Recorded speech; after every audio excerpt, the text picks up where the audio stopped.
Have you ever thought that you would really love to zero waste grocery shop, but you can't because you don't have a bulk store? Think again. We're going to talk about zero waste grocery shopping today without a bulk store, just at your average run-of-the-mill grocery store like Kroger, Walmart, or Target. Hello everyone, it's Emma and welcome back to my channel where we talk about all sorts of things zero waste, focusing on free, easy, and fun ways to live low waste, practical ways to be an activist, and just essentially making zero waste accessible for everybody by talking about things like this: how you don't need a bulk store to live zero waste, how you don't have to spend a bunch of money to live zero waste or use a bunch of your time to live zero waste. Zero waste living, eco-friendly living can be for the everyday person in an average city, in an average town. If you like videos like that, definitely check out my full Zero Waste on a Budget series, formerly known as Free Ways to Live Zero Waste. I'll leave the full playlist linked up here. I think I just did part 11. So what is that? 275? 275 ways to live zero waste, totally for free. So definitely check that out. But again, today we're going to be talking about specifically grocery shopping, and a lot of these are free. You don't have to buy any swaps to implement these zero waste grocery shopping tips. My first tip is to simply look for package-free products. For example, carrots. I know carrots, at least in my grocery store. Keep in mind this is my experience at a grocery store, but I have lived 4 different states now and 2 different countries and have had access to all of these in one aspect or another. So keep your eyes peeled because I guarantee you have at least some of these available to you. But for me, like apples, oranges, carrots, potatoes, onions, there's always a package-free option, a loose option, or a big bag of them, which of course most of these bags are not recyclable or very difficult to recycle. So it's just best to get the loose option instead. They're typically around the same price. If anything, the loose ones should be a bit cheaper because then the company isn't paying for the packaging. So this shouldn't cost you any more money, that's for sure. Fortunately, package-free options at like a regular run-of-the-mill grocery store is typically just your produce. But even then, if you're someone who eats a lot of produce like me, opting for package-free can reduce so much packaging. Let's see, today, I don't think we bought any produce in packaging today. Maybe just a couple rubber bands like on our baby broccoli and on our asparagus, which you can reuse. Let's move on to my next one.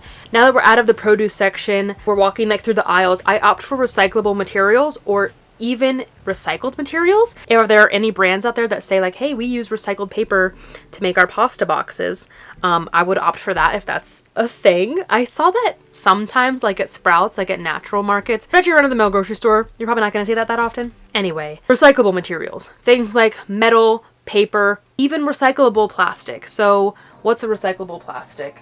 A bottle of ketchup, like a squirt bottle of ketchup, is recyclable, as opposed to, you know, something like this bag of flaxseed, which we have reused for years. If there was like a plastic container of flaxseed, I might opt for that instead because that's recyclable where I live. But again, this does depend on where you live. For example, right now in Eastern Washington, it is very difficult to recycle glass, so we try to avoid it as much as possible, unless I have a plan to reuse the jar. Things like this bottle of Cholula is going to be very hard to recycle and even reuse. So this does depend on where you live, but opt for recyclability and don't wish cycle either. So if you don't know what wish cycling is, I have a full video on wish cycling. You can check it out up here. It's essentially just hoping that what you're putting in your recycling bin gets recycled and putting all of the responsibility on the recycling company, which like that's where the responsibility should be. It shouldn't be our responsibility, but it is. So since it is our responsibility, we need to actually be responsible about recycling and recycle correctly. Oftentimes, single bananas are hard to sell because people want the bunches. So the single bananas do go to waste quite often at grocery stores. So if you have the option,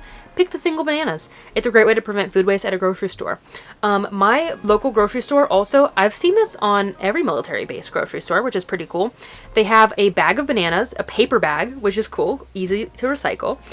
This paper bag has a bunch of recipes written on it, and inside the bag is browning bananas. So they're like half price. They give you ideas on how to use them in fun desserts and smoothies and stuff. So a great way to prevent food waste is by buying food that's about to expire but still good to use. You can also just check your grocery store's clearance aisle. Every grocery store has one. It depends on where it is. You might just have to ask a manager or even just a everyday worker as well where their clearance section is. This can be stuff like canned goods, boxed goods, produce as well. Stuff that's about to expire that you can get for typically half off and prevent food waste and also save a bunch of money. So I guess Sprouts probably isn't your typical run-of-the-mill grocery store, but you can check your run-of-the-mill grocery store anyway.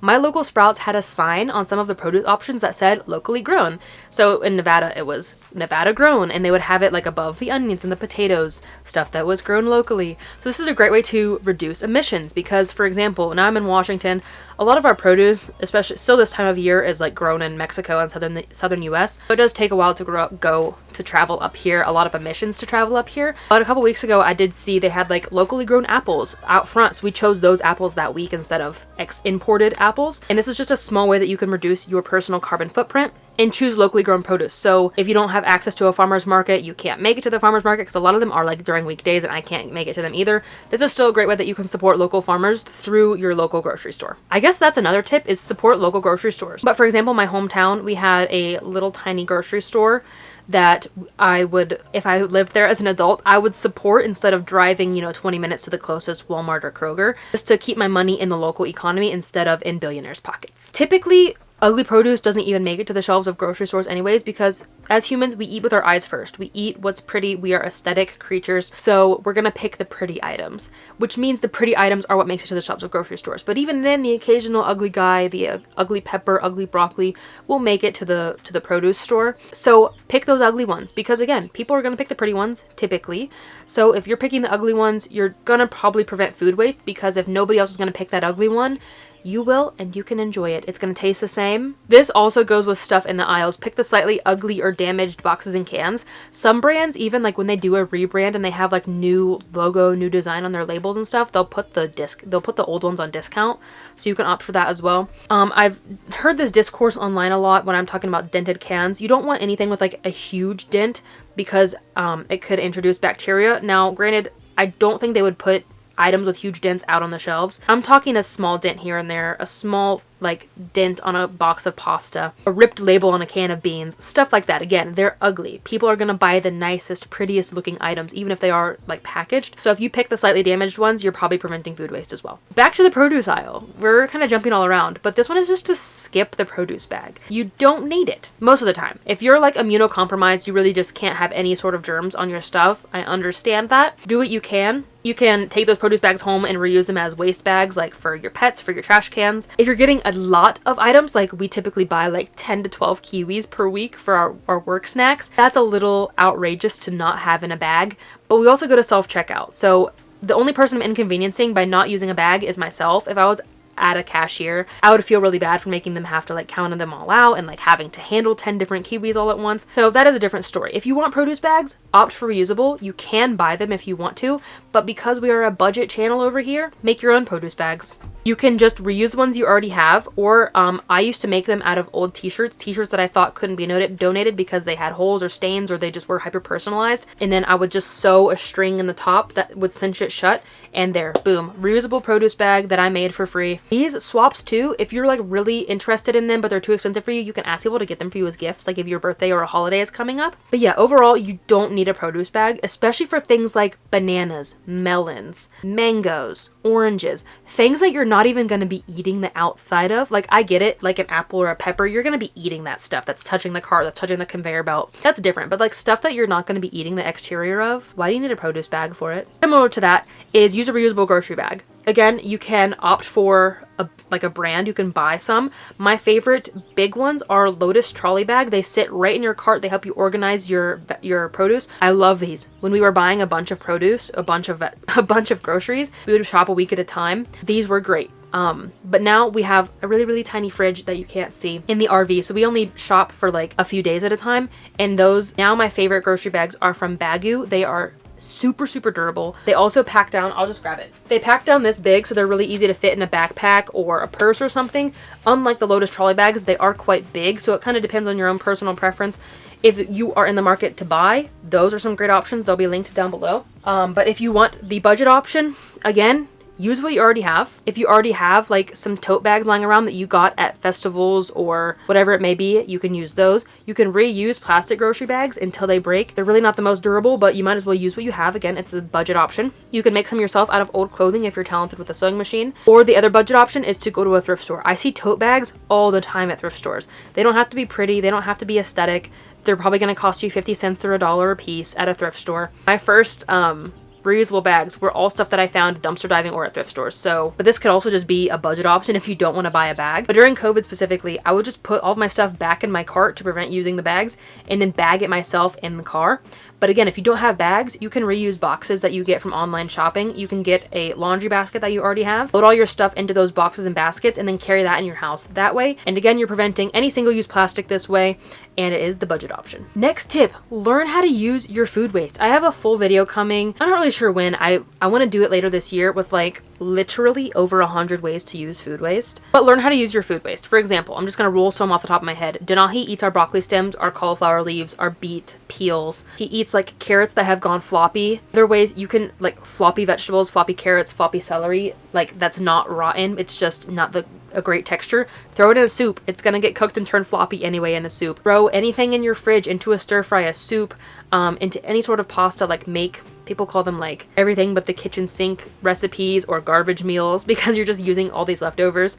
You can use the ends of breads as croutons or breadcrumbs. If I like come back from the store and one of my kiwis or one of my apples got bruised from like jostling it around, I'll give it to Denahi. He doesn't care if it's bruised. I care. I'm texture sensitive. You can regrow your green onions. I think I have some over there right now regrowing. So like there are so many ways to reuse your food waste that can help make your entire grocery routine more eco-friendly. So for me, grocery shopping isn't just the act of going to the grocery store, it's the planning to go, and then it's also how I store my food and prevent food waste. Like the whole life cycle of the food. Speaking of that, learn how to store food properly to prevent food waste. I should make a whole video on this as well because like certain foods thrive more right up here, like in a fruit basket. Some foods thrive better in the fridge. Some foods thrive better in a dark space like a pantry. It really depends. So do your research, learn how which fruits and vegetables go where. For example, fruits go up here, vegetables go in the fridge, and then things like potatoes, onions, garlic, ginger, those go in the pantry because they like dark places. Do your research and learn how to do that. Learn how to store food to prevent food waste. But also when you get back from the grocery store, move all of your old items forward. Specifically things like produce. Canned goods are good for like years at a time, so you don't have to worry about it too much for that. But things like, we typically have carrots left over at the end of every week, so I'll lift out the old carrots, put the new ones down, and then put the old ones on top so that we eat the old carrots first and they don't go bad. But yeah, that goes for everything that you're buying. Use the old items first. I guess I did skip over the planning part of going to the grocery store, but for me, I wouldn't say it's like meticulous, but I do really plan for our grocery trips. I know a lot of people just go to the grocery store and just buy whatever their heart desires, which if that works for you, great, but I need a plan. I need a roadmap on where I'm going in the grocery store, what I'm buying, and then what I'm going to be making later that week. So I meal plan. I don't meal prep like, you know, all those fancy little containers and everything. What I do is Dan and I each pick one recipe at a time because we don't have a lot of room in the fridge, and then we buy exactly what we need. That way it prevents us from overbuying, it prevents us from impulse buying, and then we know that what we're buying will be able to be stored properly because we don't have a lot of space in the RV. So just planning out what meals you're going to be making for the week to prevent, that's another great way to prevent food waste. Okay, another tip is to eat your leftovers, and if you are not a fan of leftovers, because I know this can be a textural issue for a lot of people, plan to not have leftovers. Plan, you know, to cook exactly the amount that you need. If someone in your family likes leftovers, then that's fine, but we're a big leftover household because it's a great lunch for us to pack for the weekdays for work. We love eating leftovers, but this is just a reminder to eat your leftovers. This was a really common theme when I was growing up. We would make tons of food, have tons of leftovers, and then, I don't know, like only half of it would get eaten. A lot of it would not. So if you have leftovers, have a plan to eat it. You could also carpool, bike, or take public transportation to the grocery store if you have access to those. We like to bike probably about half the time. Sometimes we, you know, the weather's not good, so we drive, or we're getting a lot of stuff, so it's going to be a lot of effort to try to carry it all back on a bike. So it definitely depends for us and you as well. But if you have the option, take public transportation, walk, or bike to the grocery store if you can. Another tip is to go in person to the grocery store versus ordering online, because ordering online, you can't control what people are going to pick up. They might buy the packaged carrots versus the unpackaged carrots. They might double bag your stuff. They're not able to use your reusable bags even if you have them. So if you have the time, the energy to be able to go in person to the grocery store, not everybody can go to the grocery store. People have very busy schedules, people have kids and all that sort of stuff, and online grocery shopping has become like a godsend for people. So like, do what you gotta do. If you can't go in person, maybe you can specify on your grocery order like, hey, give me the package-free apples versus the packaged apples and so forth, and still reduce your waste in that way. But if you can, go in person because then you can control exactly what you're buying and reduce as much waste as possible. My next tip is to reduce your animal product intake. Yes, animal agriculture is one of the worst things we have done for the planet as humans, and you can learn more about why eating less meat is better for the planet in this video. You don't have to go vegan or vegetarian unless you want to. I'm not here to force anybody to do anything. People aren't that bad here on YouTube, but people are that way on TikTok and Instagram. They're like, you can't make me be vegan. Yeah, I know that. I never said you had to. So like,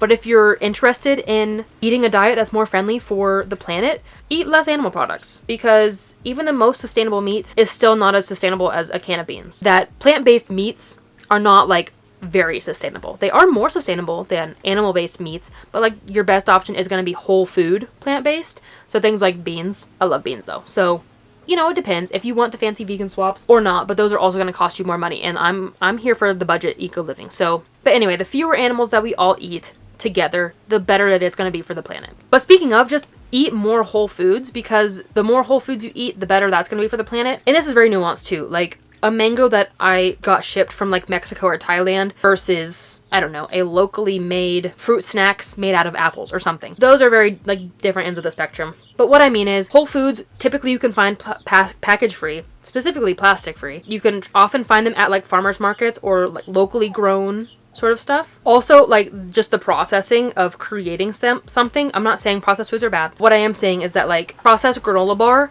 it's going to be taking all these different ingredients from all around the world, shipping them to one person, creating it, using energy to create it, package it, then ship it to the grocery store. Like there's so much involved instead of just buying an apple, you know? So there's a lot of nuance, but the point is typically Whole Foods come package free, and package free is always going to be better for the planet. Not always. Package free is usually better for the planet. And another tip is to eat seasonal, because eating with the seasons, eating food that is grown in season is better for the planet. What I mean is right now we're getting into berry season. So like blueberries, strawberries, I can be able to probably find them locally grown for me in Washington right now. But if I were to eat strawberries in the winter, they were probably grown in the southern US, in Mexico, and having to be shipped a long way. So like do what you can. Obviously, if you want berries in the winter, eat berries in the winter. If berries are in season where you're living and they're locally grown, that's probably going to be the most sustainable fruit that you can buy at that time. Same with vegetables. Like corn's probably about to be in season, sweet corn. What other? I don't know. Tomatoes, peppers, onions, those are probably all in season right now. In fall, it's going to be pumpkins, squash, potatoes, broccoli, greens, all that sort of stuff. So do your research on what grows locally and seasonally near you during what times of the year, and try to opt for those options, specifically if you can find out if they were grown locally as well. Double bonus. I think that's all that I have for today. A nice even 20 ways to live zero waste while you're grocery shopping. Let me know how you zero waste grocery shop down below, and if I missed any, because I would love to make a part 2. And again, this has nothing to do with shopping at a bulk store, shopping at a package free specific zero waste store. You can do this stuff at your average grocery store.